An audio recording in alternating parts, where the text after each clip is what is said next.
ボタンのついた上着は置いてきたよ。後で取り質問を質問で返すな。 It has been a big couple years for the One Piece fandom. Very recently, the Guinness World Record recognized it as the best-selling comic series printed in book volume. Comic series being a category that has a few recognizable names such as Death Note, Attack on Titan, and I don't know if you've heard about the next one, but Batman, this other one as well, Spider-Man, and every other major Marvel DC comic book out there. Just to put into context how crazy that is, One Piece has been running for the better part of 23 years, Damn! with all sales between now and then being counted. Now for comparison's sake, Batman made his first appearance in Detective Comics issue 27, released on May 1st, 1939. Damn! Although I don't think One Piece is perfect in any regard, this feat already speaks to its greatness while having discussing even a single chapter of the work. But I'll do you one better. I'm going to discuss one of the single best episodes of One Piece, no anime, and show you why it encapsulates everything I love about One Piece. Instantly, we notice something is different about this episode. There's a dialogue occurring, but no particular OSTs playing in the background, and instead, all we hear are the sounds of waves crashing against the Going Merry.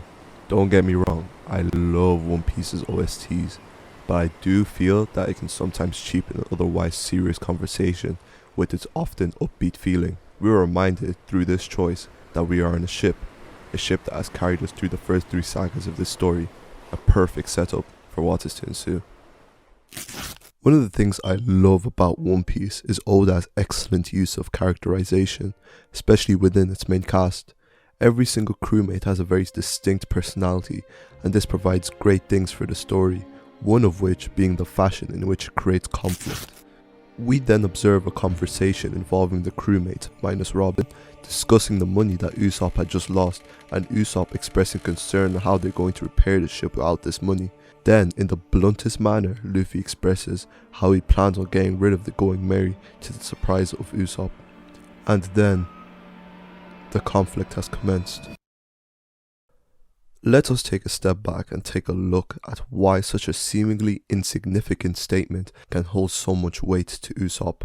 Up until this point, Usopp and the Going Merry have been linked narratively since the introduction of Usopp's character. For example, it is no coincidence that in the same arc which Usopp made his first appearance is the Going Merry's too, it being a gift from Kaya, a childhood friend of Usopp's. From the start, Usopp's and the Going Merry's relationship is shown to be deeper than that of just a crewmate and his ship. Then through some seriously fantastic characterization, this is shown in the coming arcs, Usopp always being the one to constantly repair the ship after a huge battle, always maintaining it.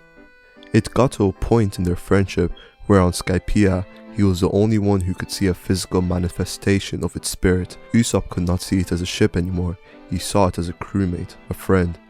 If the crew could just give up on it or get rid of it, what's stopping them from getting rid of him? Usopp has always felt out of place on the crew. He's not as ambitious as Luffy, he's not as strong as Zoro, he's not as smart as Nami. Bro can't even cook like Sanji, so where does he fit on the crew? This is something that has been weighing on his mind since he's joined the group, evidently by his reaction when Luffy asked him to join. I theorize that he started to find his place in the upkeep of the ship. After all, the crew wouldn't be here without the ship, so therefore, the crew wouldn't be here without him. He started to feel like he and the ship were one and the same, and now Luffy wanted to get rid of it. Now, it would be a disservice to Luffy to paint him as this character who's willing to get rid of something so dear to him. This was a big decision for him too, but what I think separates him from Usopp is his ambition. Luffy is aware that this ship is not going to carry him to his goal. He's made painfully aware of this by the shipwrights and Zoro earlier. To not give up this ship is to give up his dream, and I believe that this is Luffy's POV going into this conflict. Don't give up on the Mary! What about all the adventures we've gone on together? What about all the battles we've fought? She's our friend! She's one of us!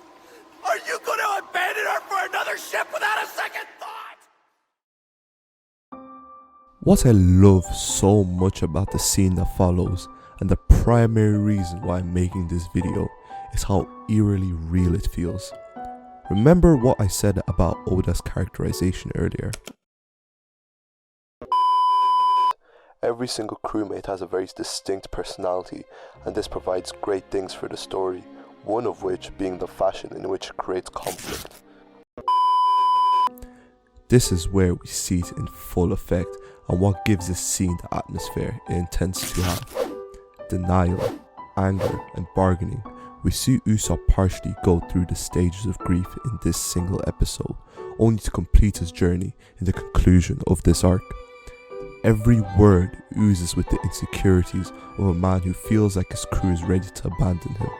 His insecurities only to be validated in his mind when Luffy nearly says this. Who's torn up about this? We all feel the same way! If that was true, then you wouldn't be looking for a new ship! Alright, fine! If you don't like the way your captain does things, then why don't you go ahead and get up? Although it's apparent to us as a viewer of Usopp's feelings, Luffy is completely unaware of this and continues to lose his cool, almost acting childlike in certain instances. After all, he's the captain of the ship.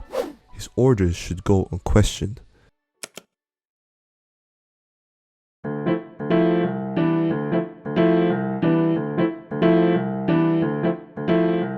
This is where I believe Luffy's character to be at this point in the story.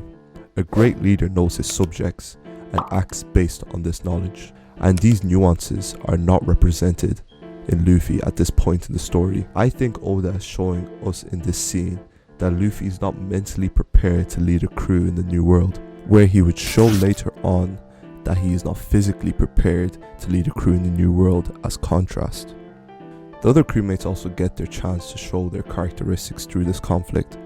Nami, being the maternal figure of the crew, is trying her best to de-escalate this conflict using her cat-like wits. Chopper, being the youngest in the group, shows his childlike innocence by not really comprehending what's happening and just wanting the conflict to end, almost like a child watching his parents fight. Zoro's reaction is perfect for his character and fitting as a right-hand man.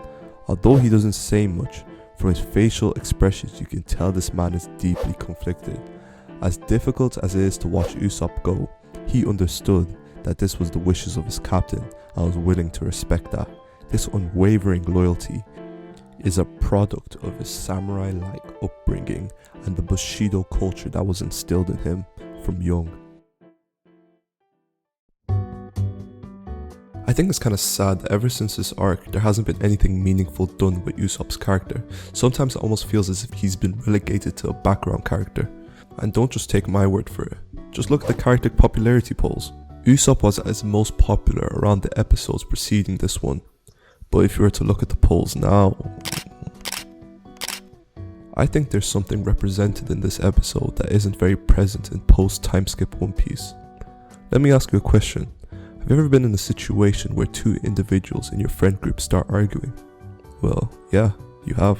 It's an all too common situation, and that's the beauty of the scene. In a world where mystical fruits can grant you earth-destroying powers, creatures that tower over buildings, and abilities to turn yourself black that just happen to make you stronger, there need to be more episodes like this to immerse us into the plights of our protagonists, and this seems to be less and less important as the story goes on, therefore leaving no space for characters like Usopp.